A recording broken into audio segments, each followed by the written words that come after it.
अगर मैं आपसे कहूं कि वो 5 गुनहगार जिन्होंने आपकी मुंबई इंडियंस को टॉप 2 में नहीं पहुंचने दिया, अगर मैं आपसे कहूं कि वो 5 गुनहगार जिसकी वजह से आपकी मुंबई इंडियंस आई थिंक अब फाइनल नहीं जीत सकती, क्योंकि यहां पर मुंबई इंडियंस जब टॉप 2 में नहीं पहुंच पाई पंजाब किंग्स से मैच हारकर, तो केवल मुंबई इंडियंस ने एक चांस नहीं गंवाया बल्कि 2-2 चांस गंवा दिए फाइनल जीतने के लिए। क्योंकि अगर यहां पर मुंबई इंडियंस मैच जीत जाती तो आई थिंक वो टॉप 2 में पहुंच सकती थी और आरसीबी टॉप 1 पर पहुंच सकती थी। और अगर ऐसा होता तो मुंबई इंडियंस बनाम आरसीबी का मैच भी आपको देखने को मिलता और उसमें से अगर मुंबई इंडियंस जीत जाती तो डायरेक्ट फाइनल में चली जाती।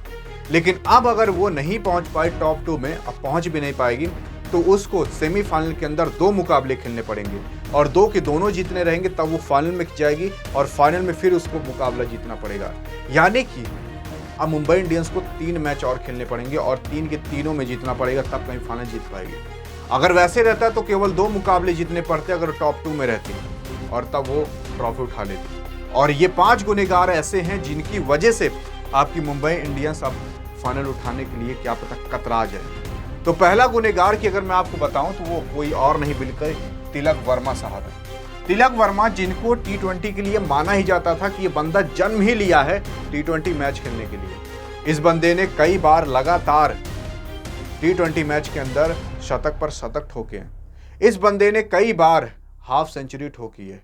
इस बंदे ने कई बार अकेले अपने दम पर मैच जिताए हैं और इसी बंदे ने कई बार अपने दम पर मैच हराया भी है। क्योंकि जब ये चौथे नंबर पर उतरा तो काफी लोगों ने सोचा था अब क्या पता हाई स्कोरिंग मैच जाएगा आपकी मुंबई इंडियंस का, और हाई स्कोरिंग मैच जाता ना तो आपके पंजाब किंग्स के बस की बात नहीं थी कि वो मैच जीत ले। क्योंकि यहाँ पर केवल 185 रन बने थे और 185 रन बहुत ज़्यादा भारी रन नहीं होता। आपके आईपीएल में 250-250 रन चेज हो जाते हैं, 185 किस खेत की मोली है। आपके तिलक वर्मा साहब आते हैं, 4 गेंद खेलते हैं और 1 रन बनाकर आउट हो जाते हैं, जिसकी वजह से आप जान जाओ कि एक टॉप ऑर्डर्स का बैट्समैन बेफालतू ही चला गया, कोई किसी काम का नहीं आया। पहले सबसे बड़े गुनहगार यही आते हैं और दूसरे सबसे बड़े गुनहगार आते हैं ये आपकी आंखों के सामने है, कोई और नहीं बल्कि ट्रेंट बोल्ट साहब।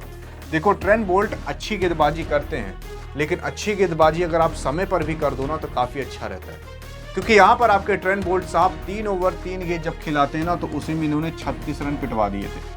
यानी कि हर ओवर में लगभग 10 की रन रेट से पिटवा रहे थे। चलो ठीक है, आप इतना रन पिटवाए, लेकिन अगर आप विकेट भी लिए होते 1 से 2 विकेट ना, तो ये रन तर जाता, माफ़ कर दिया जाता रन कि भाई आपने विकेट भी लिया है। लेकिन आपने विकेट नहीं लिया, जिसकी वजह से पंजाब किंग्स का पूरा का बोलबाला रहा था और मुंबई इंडियंस वहाँ पर केवल मुंह ताकते रह जा रही थी। अब इसके बाद तीसरे नंबर पर जो सबसे बड़ा गुनहगार आता है वो कोई और नहीं बल्कि विल जेक्स है, जिसने 8 गेंद पर 17 रन तो मारा था, जिससे सोचा गया था कि भाई ये अच्छी पारी खेलेगा, कुछ लंबा पारी लेकर जाएगा। लेकिन आप ये मत सोचो कि 8 गेंद पर 17 रन अच्छी बात है। भाई आपको मैच को आगे तक लेकर जाना रहता है ताकि आप टिक सको। अगर आप 30-40 रन मार रहे हो तो आप काफ़ी अच्छा मार रहे हो, 17-18 रन मार कर आप कुछ उखाड़ नहीं पाओगे मैच के अंदर। और जब इनसे 1 ओवर गेंदबाजी भी कराई गई तो उसमें भी 11 रन ये ठुकवा दिए। तीसरे सबसे बड़े मेन कारण आपके मुंबई इंडियंस के हार की साबित हुए। और चौथे सबसे बड़े मेन कारण साबित होते हैं आपके हार्दिक पांड्या साहब। हार्दिक पांड्या साहब देखो 2 ओवर कराते हैं और 2 ओवर में बताऊं लगभग 40 रन के करीब पिटवाते हैं, 39 रन, यानी कि हर 1 ओवर में 20-20 रन इन्होंने ठुकवाया था।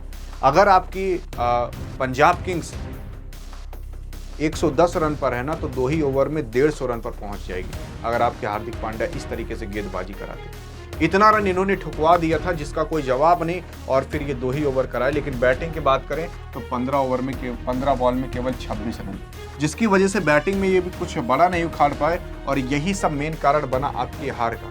अब ऐसा नहीं कह रहा हूँ कि मैं जाओ बैटिंग करके मैं जिता दूं, ऐसा नहीं है, लेकिन जो न्यूज़ रिपोर्टर के माध्यम से, न्यूज़ के माध्यम से और बाकी अन्य बीसीसीआई भी जो कह रही है किसकी वजह से हारी, वो सारी चीज़ें हम आपको बता रहे हैं। और अगर ऐसा ही रहा तो सेमीफाइनल छोड़ दो, मतलब फाइनल तो बहुत दूर की बात है, सेमीफाइनल में भूल जाओ कि आप जीत सकते हो। यार आप भले ही दुनिया के सबसे बड़े खतरनाक ऑलराउंडर, सबसे बड़े खतरनाक बैट्समैन, सबसे बड़े खतरनाक बॉलर ये आपके मुंबई इंडियंस में भरे पड़े हैं, लेकिन फिर भी आप मैच नहीं जीत पा रहे, इतनी बुरी हाल है आपकी। ये काफ़ी दर्दनाक सीन हो सकता है आपके मुंबई इंडियंस के लिए। इसके बाद अगर देखा जाए मिचेल सेंटनर साहब भी ये 4 ओवर कराते हैं, 41 रन देते हैं, 2 विकेट लेते हैं, ठीक ठाक इन्होंने कराया, लेकिन ये भी बहुत ज़्यादा ठीक ठाक साबित नहीं हुए थे। हाँ, 2 विकेट लिया वो बहुत अच्छी बात है, लेकिन फिर भी कुछ ठीक ठाक का नहीं कर पाई है पहले जैसे करते, जिसकी वजह से आपकी यहाँ पर मुंबई इंडियंस को हार का सामना करना पड़ा, और हार की वजह से अब आपकी मुंबई इंडियंस टॉप 2 में नहीं पहुँच पाई। और अगर टॉप 2 में अब नहीं पहुँच पाई तो इसका मतलब है अब उसको करना क्या पड़ेगा, सबसे पहले उसको खेलना पड़ेगा एलिमिनेटर का मैच।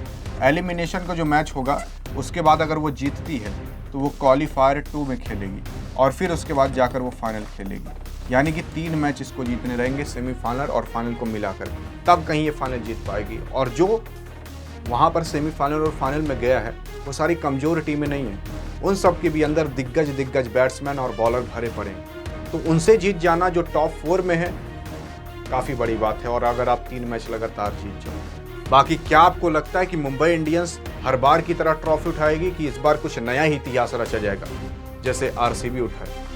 बाकी आरसीबी वाले एक बार देखते हैं कि मुंबई इंडियंस से कमेंट बॉक्स में जीत पाते हो कि नहीं। बाकी मिलेंगे इस वीडियो में, तब तक के लिए जय हिंद और जय भारत।